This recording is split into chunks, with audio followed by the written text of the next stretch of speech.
विशेषतः सचिन तेंडुलकर पासून सगळी मंडळी त्या क्लबवर क्रिकेट खेळतात आणि अतिशय भाडं त्याचं हॉलचं आहे ते अति म्हणजे जास्त आहे आपण असं म्हणतो. पण मी 6 महिन्यापूर्वी जेव्हा गेलो तेव्हा बघितलं की त्या परिसरामध्ये कराओकेचा बोर्ड लागलेला होता. तर माझ्या बहिणी, माझ्या मुलीचे सासरे तिथं ट्रस्टी आहेत.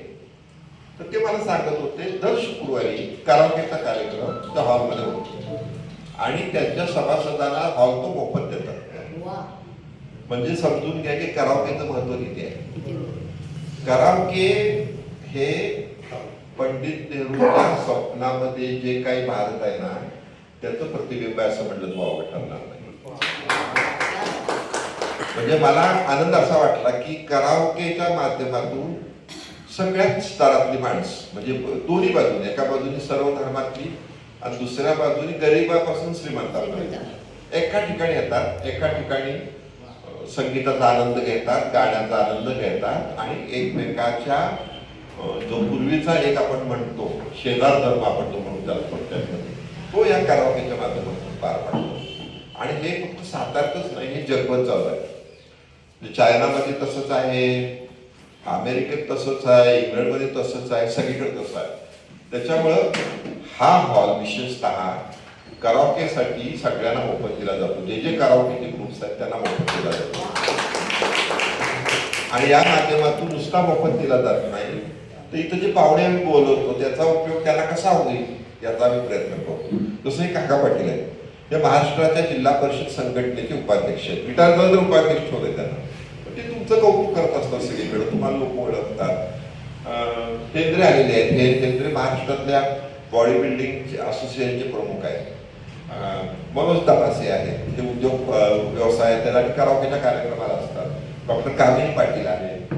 हे महत्वाचं मुकुंद फडीचं टाळा व्हावा सगळे, कारण ते आम्ही पुस्तकप्रेमी समूहावर दर 15 दिवसाला एका चित्रपटावर समीक्षा ठेवतात आणि चित्रपटामध्ये गाण्यामध्ये एवढे एक्सपर्ट आहेत ते तुम्ही कुठलंही गाणं सांगा ते त्याच्यावर बोलणार, फक्त गाणं म्हणत नाही पण पुढच्या लोकतेच्या कार्यक्रमात ते गाणं म्हणणार आहे. आणि ते गाणं म्हणणं आपल्या फायद्याचं काय आहे तर तुमचे गुण वैशिष्ट्य हे सगळ्यांच्या समोर थेट पाडण्यात. त्यामुळं मला एवढंच सांगायचंय की तुम्ही तुमची या हे जे कलागुण आहे ते तुम्ही वाढवत राहा. प्रमोद लोंढे माझं आवडतं व्यक्तिमत्व आहे काम आणि त्यांनी विशेषतः विनय कुलकर्णी, राजेंद्र पाटील यांना घेऊन त्यांनी जे काही काम चालू केलंय त्यामुळे तुमचं कौतुक. मला आल्याला तुमच्या दोघांकडे बघितलं हॅपी वाटलं. मी पूर्वी कधी कधी भेटलो तुम्हाला पण माणूस चेहऱ्यावर पण कळतो असं पण म्हणतो. त्याच्यामुळं दीपलक्ष्मी पतसंस्था आणि संगीत यांच्या वतीनं हा जो काय कार्यक्रम होणार आहे त्या कार्यक्रमासाठी तुम्ही मला सर्वांना शुभेच्छा देतो. या ठिकाणी पटवर्धन आलेले आहे, त्यांचा 75 करायची होती वास्तविक 81 का 75 80 बरोबर. हा पण नेमका मी आजारी पडलो होती नागपूर, त्यामुळे त्यांच्या त्या तारखेला मी तुला दोघू शकलो ते माझ्या लक्षात आहे. पण तो कार्यक्रम आमचा दीपलक्ष्मीच्या वतीने नक्की होईल. आणि आपण जर बघितलं तर संगीत हे असं आहे की जे माणसाला जवळ आणतं, अगदी आजारी माणसाला बरं करतं आणि आपल्याला एक चैतन्य देतं. त्यामुळे ह्या ठिकाणी आपल्याला जी काही मदत लागेल ती आम्ही करत राहू. पुन्हा एकदा तुमच्या सर्वांचं स्वागत करतो, सगळ्या पाहुण्यांचं स्वागत करतो. धन्यवाद आणि सर्वांना विनंती करतो त्याबद्दल पुढे करू. सर्वप्रथम या दीपलक्ष्मी पतसंस्थेचे सर्वेसर्वा आणि साहित्य आपल्या साताऱ्यातील सांस्कृतिक चळवळ वाढवण्यामध्ये जे पुढाकार घेतात तर शिरीषराव चिटणीस यांचे अभिनंदन आपण करू सर्वांनी. कारण federation of film societies of western region या चित्रपट विषयक चळवळीचं काम करणाऱ्या संस्थेच्या स्वीकृत सदस्यपदी त्यांची नुकतीच निवड झाली. आपण सर्वांनी त्यामुळे या निमित्तानं आगामी कालावधीमध्ये ते चित्रपट विषयक आता गाण्यांचं चाललेलं आहे, आपलं गाण्यांची चळवळ ते वाढवतातच आहेत, आता चित्रपट विषयक चळवळ सुद्धा वाढवायला त्यांना बळ मिळणार आहे आणि आम्ही सगळे त्यांच्या पाठीशी आहोतच. आता हा संगीतप्रेमी ग्रुप काय नवा नाही आहे, इथं पण काम कार्यक्रम झालेले आहेत. मध्ये काय मला वाटते समाज मंदिरात पण काम झालं आपले अर्जित सिंगची इथं झालं अष्टक तुमचं होतं त्यामध्ये अर्जित सिंग तुम्ही घेतला होता ते खूप चांगलं आहे. आणि तुम्ही जर व्हाईस ऑफ एसपी आहे एसपी बालसुब्रमण्यम तुम्ही किशोर कुमारची व्हाईस पण हे खूप मगाशी कराओके शीर्षरावांनी सांगितलं ते अतिशय बरोबर आहे. आणि कराओके का महत्वाचं आहे, आता गेल्या 2 महिन्यामध्ये 2-2.5 महिन्यामध्ये आशा भोसले आणि सुमन कल्याण या 2 मोठ्या गायिका गेल्या, ज्यांनी 60-70-80 वर्ष जवळजवळ चित्रपट कारकीर्द गाजवली, त्यांची गाण्याची कारकीर्द गाजवली.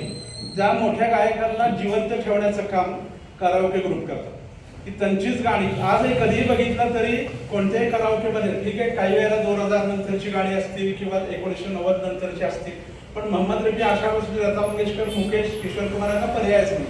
तुम्हाला ती गाणी निवडावीच लागतात, कधी ना कधी तुम्हाला ती घ्यावीच लागतात. हे काम कराओके ग्रुप करतात. आणि आता सुमन कल्याणपूरांचं निधन झालं, मागे हा विषय मी मांडला होता की संधी कशी मिळेल कोणाला, हे सुमन कल्याणपूर यांचं सर्वात मोठं उदाहरण आहे. की जेव्हा 1960च्या दशकामध्ये साधारण 60-65च्या कालावधीमध्ये लता मंगेशकर, SD बर्मन यांचाच मध्ये वाद झाला होता. लता मंगेशकरांना OP नय्यर कधी गाणीच देत नव्हते, त्यामुळे आशा भोसलेंचं करिअर वाढलं. आणि जेव्हा SD बर्मन आणि लता मंगेशकरांमध्ये वाद झाला तेव्हा सुमन कल्याणपूर आणि मोहम्मद रफी ही जोडी गाजली. आणि त्याच वेळी महेंद्र कपूर सुद्धा पुढे आले, कारण दरम्यानच्या काळामध्ये लता मंगेशकर आणि मोहम्मद रफी यांच्यामध्ये पण वाद झाला होता रॉयल्टीवरून. की तेव्हा मोहम्मद रफी खूप साध्या मानाचे माणूस होते, लता मंगेशकरांचं म्हणणं होतं गायकांना पण गाण्याची रॉयल्टी मिळाली पाहिजे. पण मोहम्मद रफीचं म्हणणं काय होतं की मला गाण्याचे पैसे मिळालेत, मला परत रॉयल्टी नको.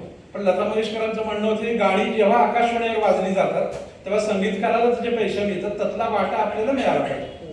आणि तेव्हा त्यांनी चळवळ उभी केली, सगळ्यांनी त्याला पाठिंबा दिला. पण मोहम्मद रफी मध्ये मला मान्य नाहीये, त्यामुळे लता मंगेशकर आणि मोहम्मद रफीमध्ये वाद झाला. वाद म्हणण्यापेक्षा ते बोलणं चालणं बंद झालं. म्हणून त्या कालावधीमध्ये 3 वर्ष दोघांनी एकत्र गाणं म्हटलं नाही. तेव्हा महेंद्र कपूर यांना संधी मिळाली. म्हणजे बघा की लता मंगेशकर गात नसल्यामुळं सुमन कल्याणपूर यांना संधी मिळाली, मोहम्मद रफी गात नसल्यामुळे महेंद्र कपूर यांना संधी मिळाली. ती संधी पकडून ते दोघेही मोठे झाले. आज सुमन कल्याणपूर यांचा आवाज असा आहे की ओळखता येत नाही तुम्हाला लता गाती का सुमन कल्याणपूर गाते. एवढं साम्य आहे त्याच्यामध्ये की अनेकांना कळत पण नाही लता मंगेशकर गाते का कोण, एवढं आवाजामध्ये साम्य. तसंच काही प्रमाणात महेंद्र कपूर यांचं झालं की अनेक चांगली गाणी तरी मोहम्मद रफीच्या तोडीशी गायली. म्हणजे जेव्हा तुम्हाला संधी मिळते तेव्हा तुम्ही ती कशी पकडायची हे आहे. आणि या निमित्तानं म्हणजे आमची चर्चा पण झाली होती की एकदा महेंद्र कपूर आणि सुमन कल्याणपूर यांच्या गाण्यांचा फक्त कार्यक्रम करायचा स्पेशल, की फक्त त्यांनी जी गाणी त्या कालावधीमध्ये गायली त्याच गाण्यांचा कार्यक्रम, मी गाण्यांची लिस्ट पण तुम्हाला देईन असं म्हटलं होतं. आणि ते आपल्या नजीकच्या काळात करूया की लोकांना संधी कशी मिळते. आणि महत्वाचं बघा, संधी मिळती पण आणि संधी योग्य वेळी सोडावी पण लागते. याचे बेस्ट उदाहरण आहे अरिजित सिंग. वयाच्या 40शीला गाठलेलं नाही त्यांना अजून, त्यानं गाणं थांबवलंय. म्हणजे कुठं थांबायचं हे पण कळायला पाहिजे आपले, कुठं थांबायचं. आता अरिजित सिंग नव्या पिढीचं आहे, मला पण अरिजित सिंग आवडतो. धुरंधरमध्ये तर शेवटचं गाणं किती सुंदर आहे, गाणं पिक्चरला खूप मोठं करतं. त्यामुळे अरिजित सिंग सारखा गायक आज गाणं थांबवलं त्यानं, काही कारण असतील त्याची, त्याला वेगळं काहीतरी कारण असेल. हे पण मात्र की अनेक लोक करिअरच्या वर असताना तुम्हाला थांबायला पाहिजे कळत नाही, मग करिअर जेव्हा घसरणीला लागतं तेव्हा लोकच त्यांना थांबवतात, असं पण होता कामा नये. त्यामुळे अरिजित सिंग असेल, सुमन कल्याणपूर असेल, लता मंगेशकर असेल, आशा भोसले आहेत, सगळ्यांनी आपल्याला मिळालेल्या संधीचं सोनं केलं आणि योग्य वेळी थांबण्याचं काम सुद्धा त्यांनी केलं. त्यामुळे आपल्याला कराओके ग्रुपच्या निमित्ताने ह्या सगळ्या लोकांना आपण आठवण्याचं काम करतो की आजही तुम्ही बघा कुठल्या कराओके असेल, ऑर्केस्ट्रा असेल, जुनीच गाणी म्हटली जातात. नव्या पिढीला माहित नाही, पण आज जुन्या गाण्यांचं जे रिमिक्स करून समोर येतं ती मुलांना आवडतात. माझा मुलगा एक गाणं म्हणतो, ऐक, त्याला खूप गाणं आवडलं, म्हणा सगळं गाणं तू ऐक, आता हे मूळ गाणं जे आहे 65-66 ते मी तुला ऐकतो. कारण नंतर कोणी रिमिक्स करतं, काहीतरी शब्द बदलायचे, हे करायचं. आज फिर तुमसे प्यार आया म्हणून गाणं होतं, त्याचं नवीन काहीतरी आलेलं आहे. किंवा धुरंधरमध्ये सुद्धा काही गाणी रिमिक्स करून वापरलेली आहे. पण आपल्याला माहिती की ओरिजिनल ते ओरिजिनल आहे. त्यामुळे हे कराओकेच्या निमित्तानं हे समोर येईल. शिरीष रावांसारखी माणसं आहेत, ते स्वतः गातात, माझ्या मागे लागले. काका पडला पण एक दिवस ते गायला होते तेव्हा ते इथे येणं बंद करतात जे आहे. आणि नंतर शिरीष रावांनी म्हणजे आमच्यासारखे मला पण मागे लागले, वर्षभर चाललंय त्यांचं. आता जेव्हा आम्ही असे नवोदित आहेत त्यांचा ते कार्यक्रम करायचं, या व्यासपीठाला भाग घेणे असं वाटतंय. त्यामुळे आजपर्यंत सर्वांचं संगीतप्रेमीच्या माध्यमातून तेव्हा आजपर्यंत त्या संगीतप्रेमी ग्रुपचं अभिनंदन. आणि तुम्ही कुठली गाणी म्हणणार याबाबत उत्सुकता आहे निश्चित.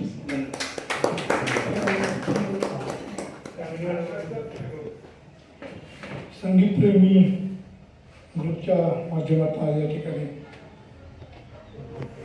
नेहमीप्रमाणे कराओकेचा कार्यक्रम आयोजित केला. चिटणीस साहेब मध्यंतरी जरा आजारी होते, मुंबईला होते, फोन माझी व्हायची.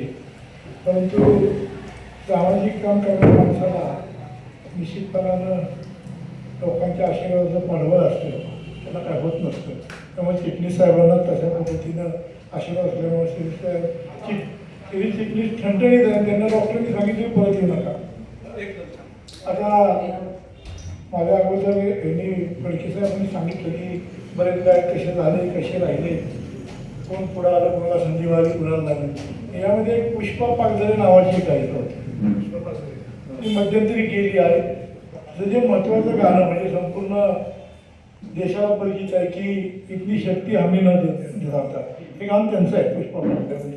आणि पुष्पा पागधरे ह्या कोळी समाजातल्या, आणि त्या समाजात त्यांनी अत्यंत गरिबीच्या हालाकीच्या परिस्थितीतून संगीत शिक्षण घेतलं आणि त्यांची गाणी झाली. कितीतरी गाणी आहेत जे आपण ऐकतो परंतु आपल्याला माहीत नाही हे गायिका पुष्पा पागधरे. त्यामुळं गायन ही अशी कला आहे. चौगुले साहेब कराओके म्हणजे ह्याचा अर्थच जोपर्यंत तुम्हाला गाणी नीट येत नाही तोपर्यंत ओके करत राहा, आणि मग ओके झाले कराओके. चिटणीस साहेब आमचे जे आहेत ते स्वतः गाणे चांगलं म्हणतात, म्हणजे त्यांना आवड आहे, म्हणजे कार्यक्रम घ्यायची आवड आहे, त्याप्रमाणे त्यात मिसळून ते त्यात आपणही गायचं, त्याला धाडसं म्हणायचं. आता मुकीम फडके साहेबांनी सांगितलं की ते आम्हाला गाणं म्हणून, मुकीम फडकेपर्यंत ठीक आहे, माझ्यासारखा पाटील मॅडम म्हणायला लागला तर तुम्ही सगळे इथं उठून जाल. त्यामुळं एवढी तर्फे घेऊन यायची चिटणीस साहेबांनी. त्यांच्यापुरतं ठीक आहे, त्यांनी गावं, आम्ही त्याला चांगलं म्हणलं वाईट म्हणलं तरी प्रतिसाद देणार तर आपल्याला काही प्रश्न नाही. आणि या ठिकाणी हा कांबळे मॅडम गाऊ शकतात महिलांना, हा प्रयत्न करायला हरकत नाही. हे सगळं कुटुंब आहे. तर मी भजन इथं म्हणतो की हा म्हणजे आमचा षण्मुखानंद हॉल आहे. आणि जर बघा की कराओकेची सुरुवात या हॉलमधून झाली. आता आज कुठेही कराओकेचे कार्यक्रम होत आहेत, अगदी सायन्स कॉलेजपासून ते तुमच्या नगरपालिकेच्या ह्याच्यात होतोय, शाहू कला मंदिरमध्ये होते बऱ्यापैकी बजेट असलं तर. पण चिटणीस साहेबांनी स्वतःहून सांगितलं, ही सांगायची वेळ त्यांच्या आली नाही, तुम्हाला आली नाही पाहिजे, कारण लोकांना माहिती की तुम्ही सगळं फ्री असलेल्या AC कूलरपासून सगळं फ्री देत आहे, लाईट बिलपासून कुणाचेही 5 पैसे घेत नाही. आणि साताऱ्यातले जे नवनवीन कलाकार आहेत ते सगळे ह्या ठिकाणचे नेहमी येणारे गाणारे लोक आहेत, आणि त्यामुळे वेगळी अशी ओळख निर्माण झाली. मगाशी फडकेंनी सांगितलं की सांस्कृतिक आणि बाकी सगळं जे पहिलं साहित्य संमेलन जे आलं ते श्री चिटणीस मोहित आलं, हे कित्येक लोकांना माहीत नाही. आता साहित्य संमेलन झाले, पैसे भरपूर आले, केवळ 75 लाखात ते साहित्य संमेलन तुमचं 15 लाखात आज कितीतरी कोट्यावधी रुपये आले. परंतु श्री चिटणीस हे त्यातला मेन भाग होता, आणि त्यांनी ते साहित्य संमेलन ह्या सातारमध्ये आणून एक सातारचं नाव राज्याच्या पटलावर. त्यानंतर आता नंतर काळ सुकर झाला, वाहतुकी साधनं वाढली, कम्युनिकेशन जोरात झाले, मोबाईलवर एका हे करता येते. परंतु त्या काही अपुऱ्या व्यवस्थेमध्ये इथं चांगल्या संकल्पनेतून इथं हे आणणं, साहित्य संमेलन आणणं फार अवघड गोष्ट होती. म्हणून आम्ही त्याला नावसतो, कारण का की कायम ते त्यांचे लेख वाचत जावा, सगळ्या पेपरला त्यांचे लेख असतात. वास्तविक तिथं फारच बारीक अक्षर असतो, तुम्ही पाठवते त्याच्या बघताना अवघड होतं, परंतु लिहित असतात कायम. आणि जिथं इथं सामाजिक आणि सांस्कृतिक आहे तिथं त्यांनी घट्ट अशी पकड ठेवलेली आहे. त्यामुळं माझे मित्र म्हणून मला अभिमान, एक व्यक्ती म्हणून ते माझे मित्र म्हणून मला अभिमान आहे. लाडगेसं बरोबर ना, ग्रंथ महोत्सव असेल काही असेल की श्री चिटणीस जिथं आहे तर सबकुछ. हां, त्यामुळं अशा पद्धतीनं काम करणार श्री चिटणीस त्यांचं कौतुक केलं पाहिजे. किती जण वाटतं टाकापटी कौतुक करतात, श्री चिटणीस सगळ्यांचं कौतुक करतात, त्यांचं कौतुक कोणतरी केलं पाहिजे ना. कारण बरोबर ना मॅडम, आता इथं आमचे मुकुंद फडके सगळ्या इतिहास सांगतात. तुम्हाला आता मगाशी ह्या लोकांना सांगितलं की पुष्पा पागधरे तुमच्या ह्यातनं राहिल्या, इथली शक्ती हवी न देता गाणं म्हटलं, आणि इथं अनेक गाणी कोणी तिथं त्यांची आहेत, ह्या मराठी गाणं. त्यामुळं गायक फार चांगले, महेंद्र कपूरचा पहाडी आवाज असेल, तुमच्या मोहम्मद रफीसारखा गोडवाच नसेल, किशोर कुमार तर सबकुछ किशोर कुमार आहे, मुकेश तर बोलूच नका, कारण ही माणसांच्या बद्दल बोलणं सुद्धा त्यांची उंची कमी करण्यासारखं आहे. तर एवढी प्रचंड ह्यांची गायकी आहे किंवा त्याला आपण किती समजून घेऊ शकतो. आपल्याला त्या आवाजाचा गोडवा दिसतो, पण बारकावा किती आहे त्यात काय हे सगळी संगीत तज्ज्ञांनाच कळतो. पण आपल्यासारख्या त्या क्षेत्रात शून्य असल्या माणसांना सुद्धा चांगलं गाता कळतं. हे त्यांच्या आवाजाचं वैशिष्ट्य हे आपण मानलं पाहिजे. त्यामागे रियाज कला या सगळ्या गोष्टी तुमचा असलेला किशोर कुमार एकमेव असा गायक होता की जो कुठलाही रियाज किंवा काही करत नव्हती. तसे राजेश खन्नाने कुठल्याही ॲक्टिंग ड्रामामध्ये काम केलं नाही, पण डायरेक्ट ते फिल्म क्षेत्रात आले आणि सुपरस्टार झाले. तसंच किशोर कुमारला दैवी देणगी होती. एवढा आवाज भारी होता की आजही आपण ती आवडी गाणी ऐकतो. 60, 70, 80, 90 मुकुट फडके बोलून 90च्या पुढची गाणी ही आम्ही कधीच ऐकत नाही. आमच्या घरात जरी जाताना गाडी चालत तरी आम्ही बंद करतो आणि जुनी आमची मुलंच जुनी गाणी लावतो, कारण ती गाणीच तशी होती. आजरा मूर्ती, साहिल लुधियानीचा एक कार्यक्रम परवा झाला, आर.डी. बर्मनचा एक कार्यक्रम झाला. अतिशय ही फार मोठी गाजली माणसं की कितीतरी गाणी आहेत की तुम्हाला विचार करायला लावतात, डोळ्यासमोर चित्र निर्माण करतात. हे फक्त शब्दरचनेतून, संगीतातून आणि असलेल्या कलाकाराच्या कलेतून, त्यानं केलेल्या कामातून आपल्याला ती हृदयस्पर्शी होतात. हे निश्चितपणे त्यांचं यश आहे आणि ते आपण अनुभवतो म्हणजे आपण भाग्यवान आहे एवढं या ठिकाणी म्हणतो.